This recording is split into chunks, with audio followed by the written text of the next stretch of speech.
Salut à tous, on se retrouve aujourd'hui pour le tutoriel concernant le VEF10, donc le système VFN de ton gym directement adapté sur la réplique. C'est parti. Donc on va pouvoir s'en servir 2 jours en tant que scope cam et magnifieur puisqu'il a un zoom numérique qui nous permet de zoomer et de nuit en tant que vision nocturne et lunettes de visée de nuit et scope cam de nuit forcément. Donc je tiens à préciser qu'il est surtout utile pour les personnes qui ont l'intention de faire de la vidéo parce que il y a d'autres systèmes qui coûtent maintenant pas si cher que ça avec lesquels on peut quand même voir. Là c'est vraiment dans un but de garder la vidéo, d'avoir un système qui coûte moins de 100 €. Voilà, je pense que c'est un très très bon compromis. Donc 2 jours, moi je m'en sers en tant que scope cam et de magnifieur. Je précise aussi, je vais être très honnête avec vous, c'est un peu gadget, c'est rigolo, voilà. C'est pas la meilleure lunette de visée au monde, c'est rigolo, point barre. Je m'en sers et je m'en servirai de plus en plus uniquement de nuit. Je vais reprendre ma scope cam Mobius dans le boîtier MPEG. Je pense que c'est plus pratique parce que à force de l'utiliser, c'est vrai qu'au début c'est très rigolo, puis après c'est quand même ça peut être un peu lassant, voilà. Mais de nuit par contre le système est vraiment parfait, ça je le conseille à tous, sans trop se casser la tête sur le côté esthétique puisque de nuit il n'y a personne qui va vous voir de toute façon, donc le côté esthétique de nuit, on s'en fout un peu très concrètement. Le système reste le même, l'accroche je vous laisse faire comme vous voulez, enfin moi je l'ai adapté sur une base d'un magnifieur que j'avais basculant, donc je l'ai adapté tout de suite au-dessus de l'EOTech. Mais vous faiêtes vraiment ce que vous voulez, vous pouvez très bien utiliser les bases d'une GoPro, les supports qui viennent avec la M10, etc.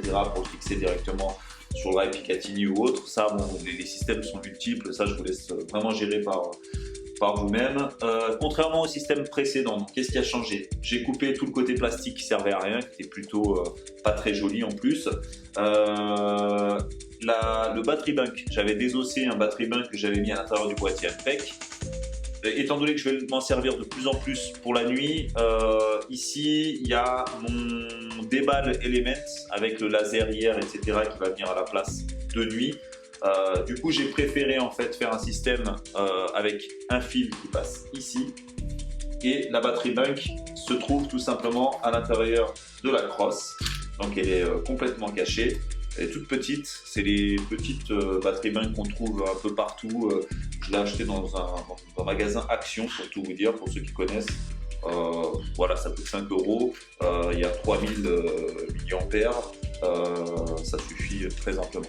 Donc ce qu'on a pu améliorer également avec le système, c'est une idée qui est venue de notre cher Rogs de la First qui m'a appelé à un moment pour me dire que je pouvais mettre tout simplement un filtre variable de façon à pouvoir obscurcir l'écran et l'éclaircir. Donc voilà, c'est vraiment à souhait, donc soit noir total, soit on l'éclaircit. Ça permet pour la nuit de garder toujours l'œil habitué à l'obscurité. C'est vraiment un point important parce que quand on se retrouve avec l'œil tout le temps en permanence c'est plutôt gênant. Donc ce système là avec le variable, je l'utilise également sur le VFN que j'utilise sur le front. Ça me permet de filmer ma partie normalement comme une GoPro sur le front et je garde celui-ci donc pour viser.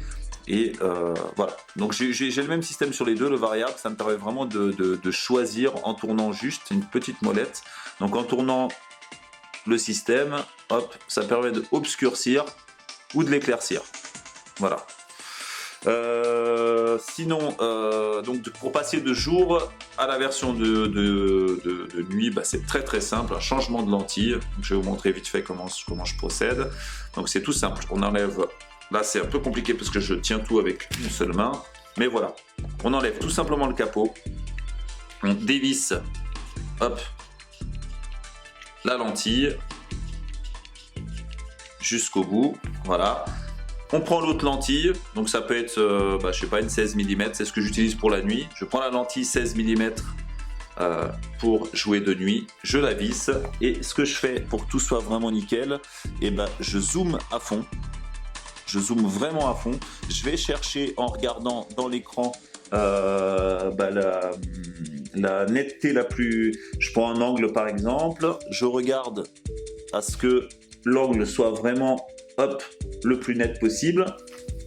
Voilà, je dézoome, hop, je remets le capot et en quelques secondes, j'ai regardé, je prends à peu près 20 secondes pour le faire. Hein. Donc je passe de la version jour à la version nuit. Voilà, donc c'est vraiment très simple. Je rajoute ensuite une lampe IR, je vais vous montrer laquelle. Donc voici la lampe que j'utilise de nuit, c'est une Unique Fire, je vais vous donner la référence, donc c'est la UF 1503. Elle est plutôt imposante, je l'admets. Maintenant, elle a un zoom qui est extraordinaire et une puissance, c'est tout simplement un phare le truc.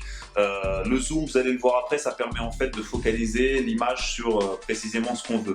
Je vais vous montrer ça après dans les essais.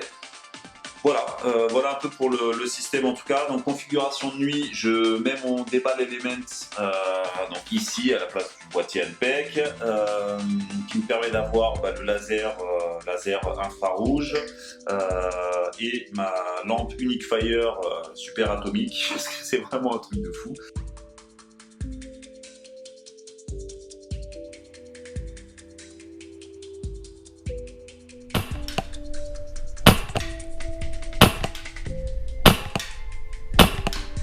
Donc là, je vais vous montrer que le système est vraiment efficace. On est à 20 mètres exactement, ça a été mesuré. Et je suis en train de viser avec le VFN. Voilà. On va essayer de zoomer un petit peu. Voilà. Comme vous pouvez voir, c'est déjà beaucoup plus précis. Voilà. Et je vais essayer de zoomer vraiment au taquet. Donc je vois à travers la petite croix que j'ai dessinée au milieu de l'écran.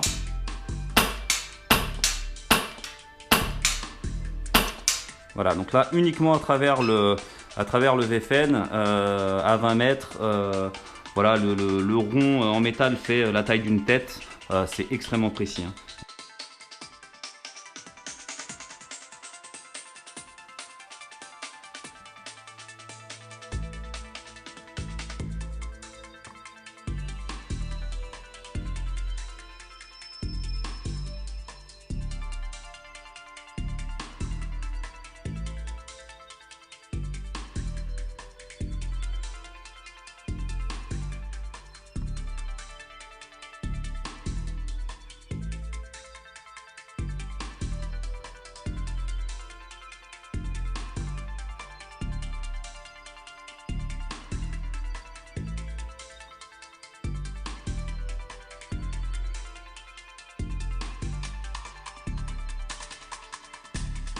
Donc comme vous pouvez vous en apercevoir, ce qui est important dans une lampe avec zoom, c'est que vous pourrez focaliser l'image là où vous souhaitez exactement. C'est-à-dire que s'il y a par exemple un joueur qui est caché derrière des buissons, le faisceau IR va avoir tendance à se focaliser plus sur les feuilles, et le joueur qui est derrière, vous aurez du mal à le voir. Donc le fait de jouer avec un zoom, ça permet de déplacer, comme vous allez voir là sur la chaise, à des moments le faisceau est plutôt concentré sur les rideaux, la vitre, etc. Et je vais pouvoir la déplacer et l'amener sur la chaise que je veux voir concrètement. Donc voilà l'importance en tout cas d'avoir une lampe sur la réplique qui zoome. Alors le dernier point que je voulais voir avec vous, c'est le point rouge que j'ai dessiné sur l'écran. C'est la partie la plus galère en fait à réaliser, c'est vraiment le centré. Donc c'est assez compliqué à faire. Il va falloir que vous dessiniez en fait avec un stylo rouge. Même si c'est indélébile, c'est pas grave, un petit coup de Wet Spirit très léger pour ne pas abîmer l'écran, mais ça s'efface très simplement. Essayez de repérer vraiment le centre de l'écran. Vous mettez un tout petit point dessus et ensuite il va falloir fixer un point que vous allez choisir. Il va falloir placer la M10, très important, avec la lentille qui bouge plus. Choisissez une lentille qui va rentrer dans le pas de vis, parce qu'il y a des lentilles qui vont tenir à peine. Alors je sais qu'il y a des rallonges et tout, mais ça complique un peu les choses.